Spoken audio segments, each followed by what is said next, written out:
الحمد لله نحمده تعالى ونستعينه ونستغفره ونعوذ بالله من شرور أنفسنا ومن سيئات أعمالنا.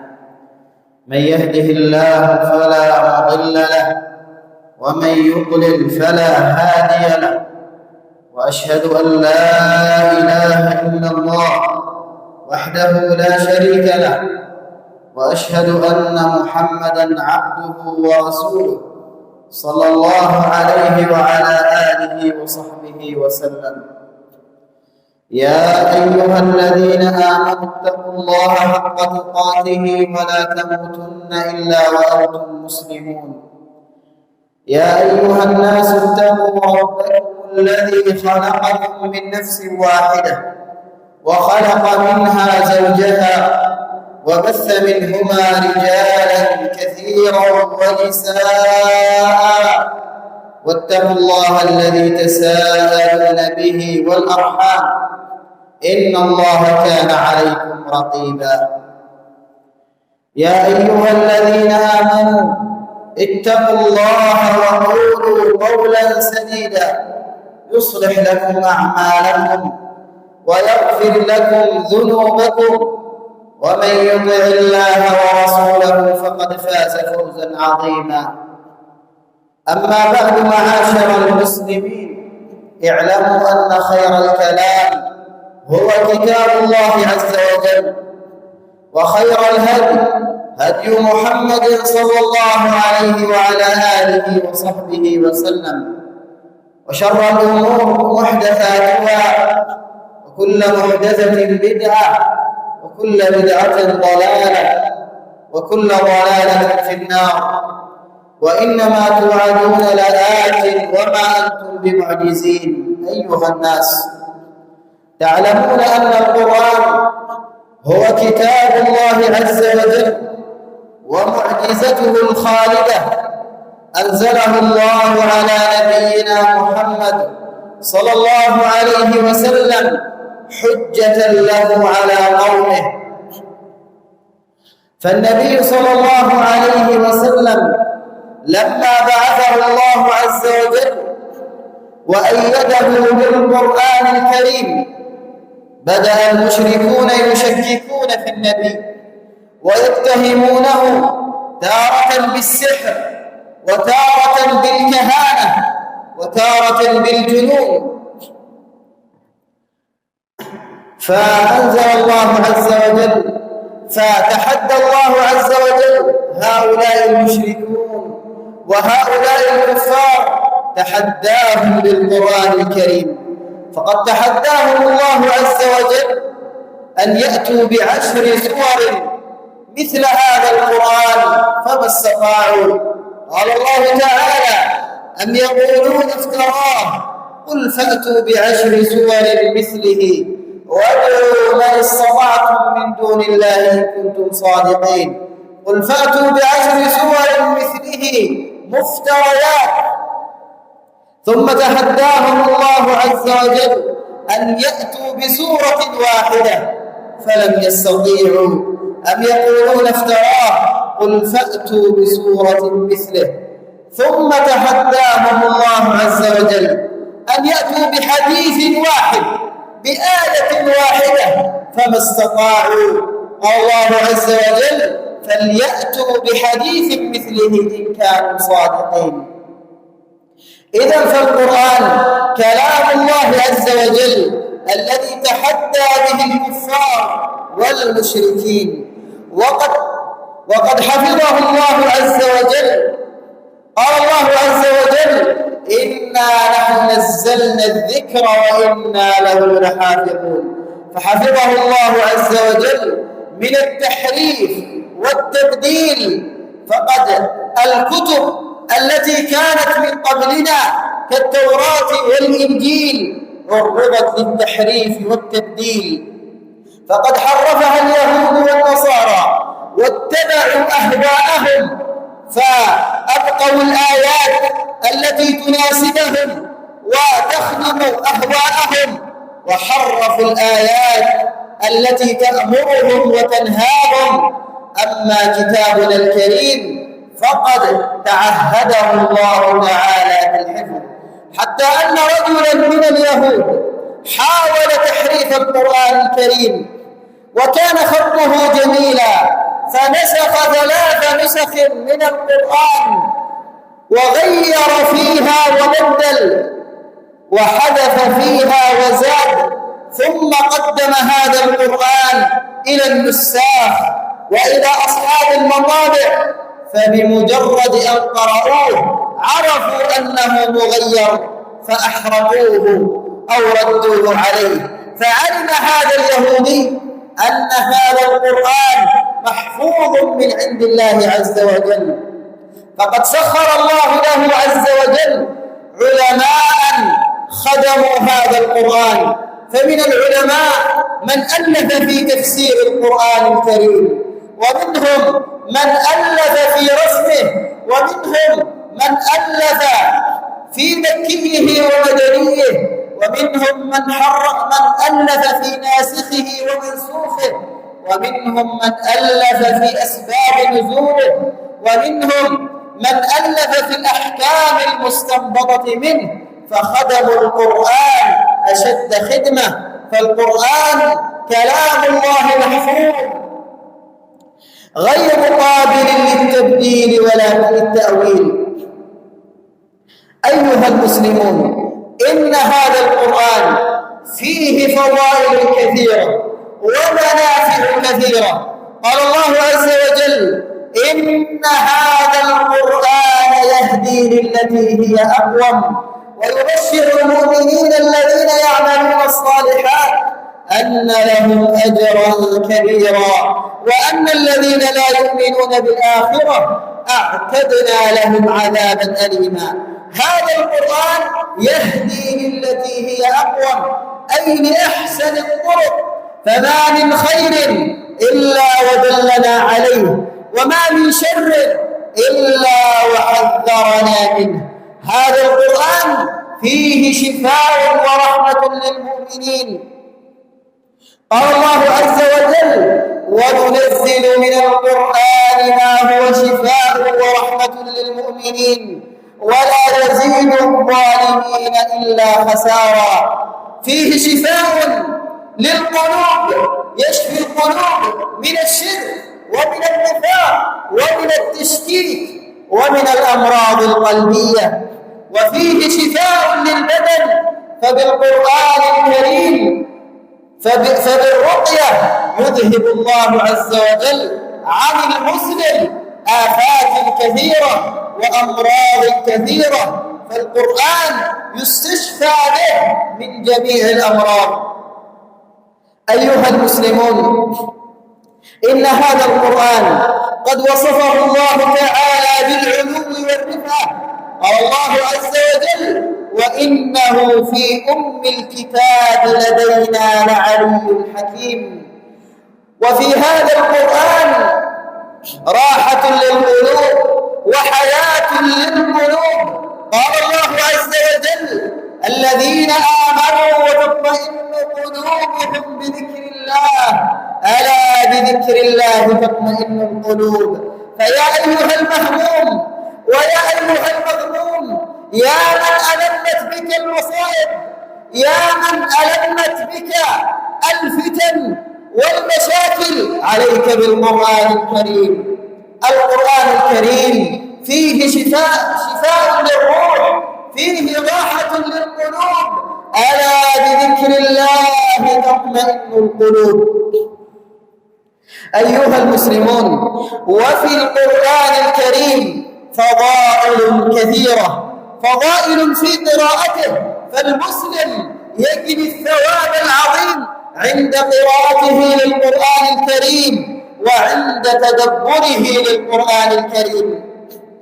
فقد جاء في الصحيحين عن أبي موسى الأشعري رضي الله عنه أن النبي صلى الله عليه وسلم قال: مثل المؤمن الذي يقرأ القرآن كمثل الأترجة، والأترجة فاكهة من الفواكه، كمثل الأترجة ريحها طيب وطعمها حلو.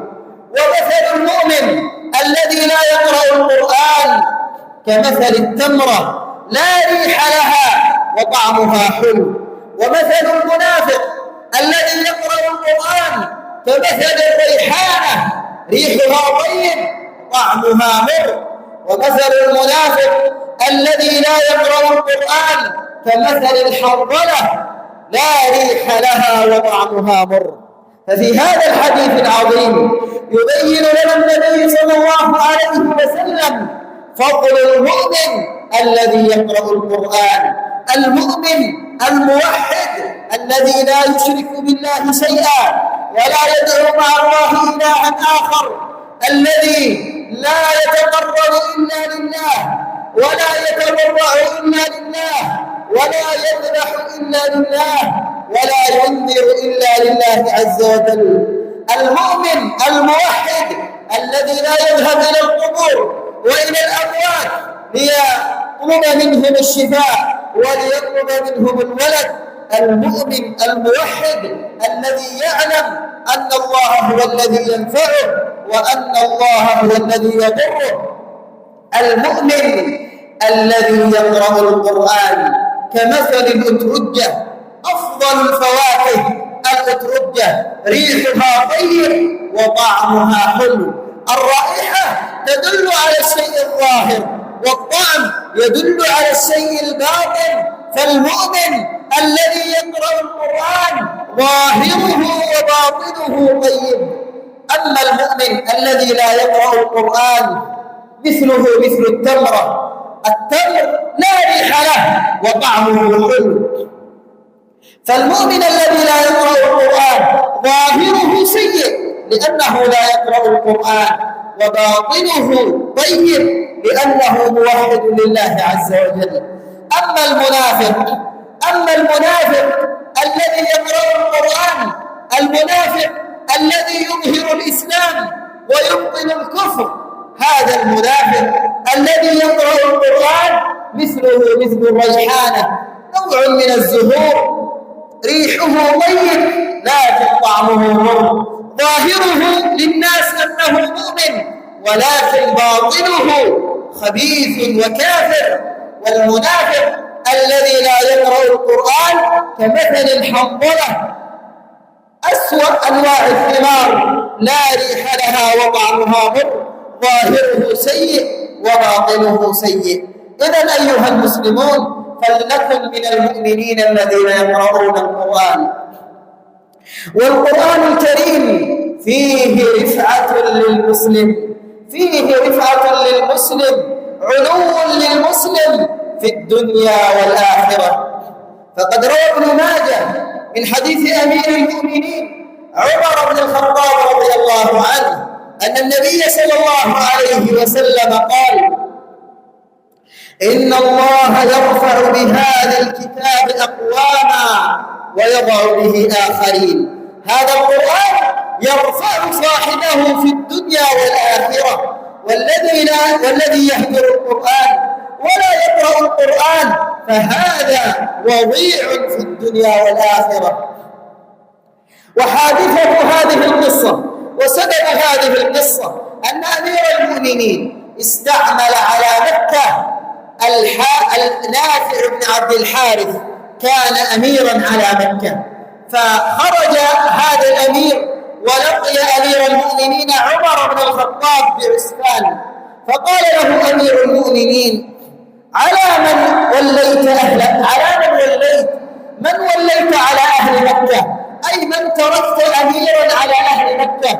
فقال: تركت ابن أبزة. قال: ومن ابن أبزة؟ قال: مولى من موالينا، والمولى هو الذي كان عبدا فأعتق فأصبح مولى. فقال له أمير المؤمنين: تركت عليهم مولى من الموالي؟ فقال له: يا أمير المؤمنين، إنه قارئ لكتاب الله، عالم بالفرائض، قاضٍ. فقال: لقد سمعت نبيكم صلى الله عليه وسلم يقول: إن الله يرفع بهذا الكتاب أقواما ويضع به آخرين.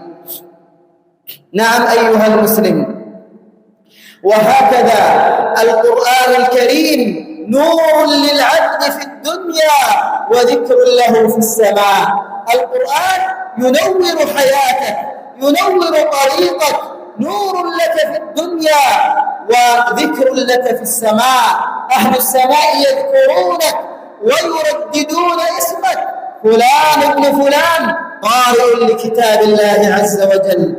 فعن أبي ذر رضي الله عنه قال: قلت يا رسول الله أوصني، يطلب من النبي صلى الله عليه وسلم الوصية، فقال: عليك بالتقوى فإنه رأس الأمر كله، أي أساس الأعمال كلها التقوى، تقوى الله عز وجل.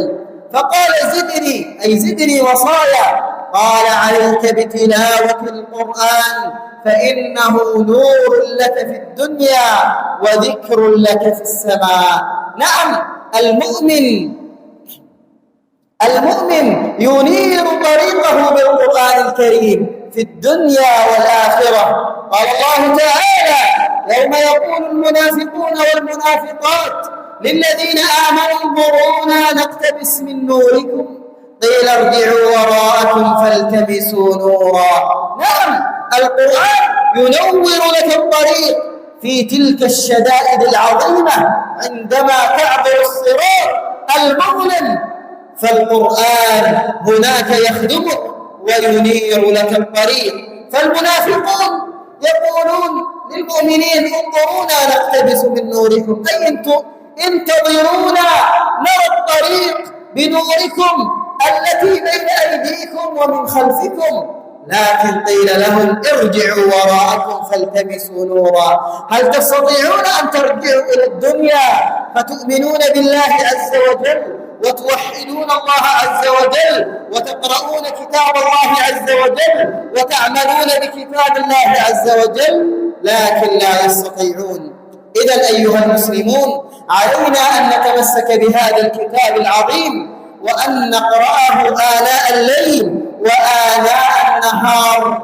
قلت ما سمعتم وأستغفر الله لي ولكم إنه كان غفارا.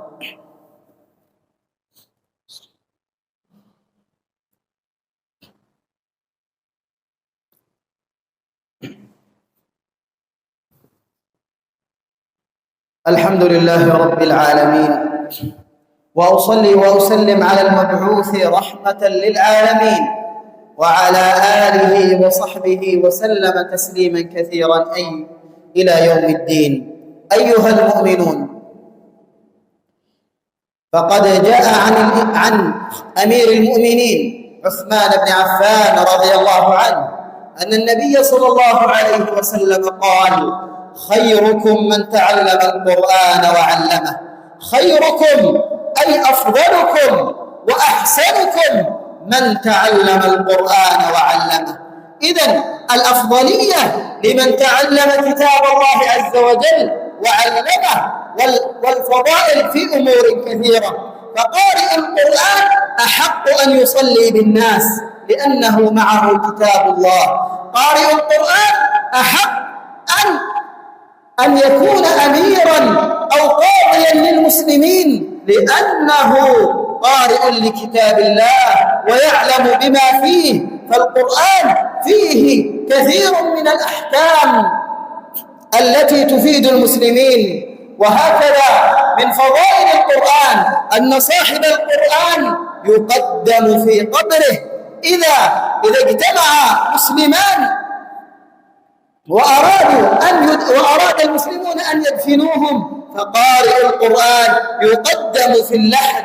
وهكذا كان النبي صلى الله عليه وسلم يصنع في شهداء أحد، فكان يدفن الاثنين والثلاثة في قبر واحد، فيقول: أيهما أقرأ لكتاب الله عز وجل، فيقدمه في اللحد. وهكذا القرآن الكريم مقدم في الآخرة، مقدم صاحبه في الآخرة. فصاحب القرآن يحلى أو يلبس حلة الكرامة، حلتان لا لا تقوم لهما الدنيا. انظر إلى فضل القرآن وقراءة القرآن. وهكذا القرآن الكريم خير من الدنيا، خير من الدنيا وما فيها. فعن عقبة بن عامر، والحديث عند الإمام مسلم، قال أن النبي صلى الله عليه وسلم خرج علينا يوما ونحن في الصفة، أي في مكان ملحق بالمسجد، في صفة المسجد، فقال: أيكم يحب أن يغدو إلى بطحان أو إلى العقيق، وهذان مكانان خارجان عن المدينة، أيكم يحب أن يغدو إلى بطحان أو إلى العقيق فيأتي بناقتين كوماوين، أي سمينتين عظيمتين من غير إثم ولا قطيعة رحم، أي يذهب ويأتي بهما حلال له، لا يرتكب إثما ولا يسرقها، إنما أعطاه الله إياها. فقال له الصحابة: كلنا نحب ذلك يا رسول الله.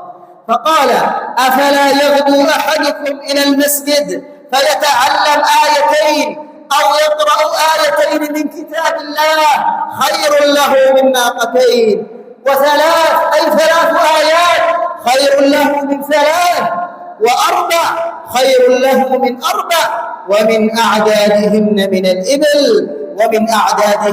الإبل. إذن الناقة كانت أغلى أموال الناس في أيام النبي. كان من له ناقة فهو تاجر. الناقة كما نقول الآن كمن له سيارة. إذن أن تقرأ آيتين من كتاب الله خير لك من سيارتين. وهكذا فالقرآن لا يقارن بالدنيا، فهو أفضل من الدنيا وما فيها.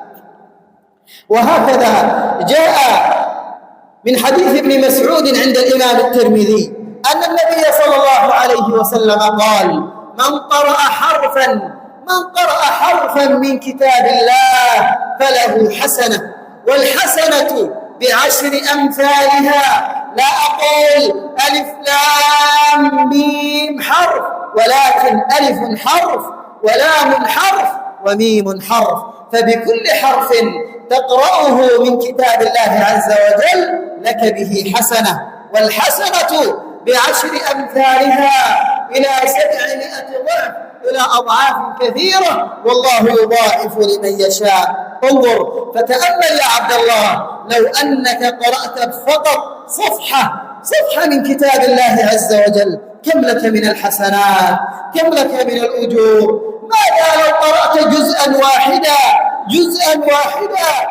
كم لك من الأجور، تتضاعف الحسنات. ماذا لو جعلت لك وردا يوميا تقرأه، تفرغ نفسك ساعة في اليوم تقرأ فيها كلام الله عز وجل، كم ستجني من الأجور العظيمة. ولكن الناس غافلون عن هذه الأجور، تراهم في دنياهم منشغلون، وفرقوا في كتاب الله عز وجل وضيعوا كتاب الله عز وجل. إذن أيها المسلمون فلنرجع إلى كتاب الله عز وجل. وهكذا أهل القرآن هم أهل الله وخاصته، أي المقربين إلى الله عز وجل. فروى الإمام النسائي من حديث أنس بن مالك رضي الله عنه أن النبي صلى الله عليه وسلم قال: إن لله أهلين من الناس، أي ناس يقربهم الله إليه، هم المقربون إلى الله. إن لله أهلين. قالوا: يا رسول الله من هم هؤلاء؟ قال: أهل القرآن هم أهل الله وخاصته. أهل الله أي المقربون إلى الله، يقربهم الله عز وجل ويدنيهم منه سبحانه وتعالى. وهكذا القرآن الكريم يأتي شفيعا لصاحبه يوم القيامة. فقد روى الإمام مسلم من حديث أبي أمامة الباهلي أن النبي صلى الله عليه وسلم قال: اقرأوا القرآن، اقرأوا القرآن، فإنه يأتي يوم القيامة شفيعا لأصحابه، شفيعا لأصحابه. انظر تلك الأهوال التي يشيب منها الولدان، التي تسقط المرأة حملها من تلك الأهوال. يوم أن تدنو الشمس من الخلائق قدر ميل. يقول راوي الحديث: لا أدري أهو ميل المسافة أم ميل المكحلة. تدنو الشمس من الخلائق يوم أن تتطاير الصحف. أيام عظيمة، أهوال عظيمة. وصاحب القرآن يأتي القرآن ليشفع له، يقول: أي رب، منعته النوم بالليل، يشفع لصاحبه. يأتي القرآن شفيعا لك أيها المسلم. وهكذا جاء عند الإمام أبي داود من حديث عبد الله بن عمرو بن العاص رضي الله عنهما أن النبي صلى الله عليه وسلم قال: يقال لقارئ القرآن في الجنة: اقرأ ورتل وارتقي كما كنت ترتل في الدنيا، فإن منزلتك عند آخر آية تقرأها. الجنة منازل لا يستوي بعضها مع بعض، فالمسلمون متفاوتون في دخول الجنة. فقارئ القرآن وحامل القرآن بكل آية يقرأها يرتفع منزله، يرتفع درجة. ماذا لو كنت من حفاظ كتاب الله؟ أين ستكون درجتك أيها المسلم؟ إذا معاشر المسلمين، فلنتمسك بكتاب الله عز وجل، ولنجعل لأنفسنا وردا من قراءته، لا نغفل عنه، لا نكون من الغافلين. سجدوا وقاربوا، اجعلوا من أوقاتكم جزءا لكتاب الله عز وجل. وهكذا تدبروا كتاب الله عز وجل واعملوا بما فيه، ففيه النجاة في الدنيا والفوز والفلاح في الآخرة. أسأل الله عز وجل بمنه وكرمه وجوده وإحسانه أن يجعل القرآن ربيع قلوبنا. اللهم اجعل القرآن ربيع قلوبنا ونور صدورنا وجلاء همومنا وذهاب غمومنا وهمومنا. اللهم ذكرنا منه ما نسينا، وعلمنا منه ما جهلنا، وارزقنا تلاوته آناء الليل وأطراف النهار على الوجه الذي يرضيك عنا. اللهم اغفر للمسلمين والمسلمات، المؤمنين والمؤمنات، الأحياء منهم والأموات. اللهم كن لإخواننا المسلمين المستضعفين في غزة، اللهم كن لهم خير ناصر وخير معين. اللهم عجل بفرجهم. اللهم اجعل الدائرة على اليهود. اللهم اقتل اليهود، اللهم اقتلهم بددا واحصهم عددا ولا تبق منهم أحدا. اللهم أرح المسلمين منهم ومن فتنهم. اللهم أخرجهم من الأرض المقدسة أذلاء صاغرين. والحمد لله رب العالمين، وصل اللهم وسلم على نبينا محمد وعلى آله وصحبه أجمعين.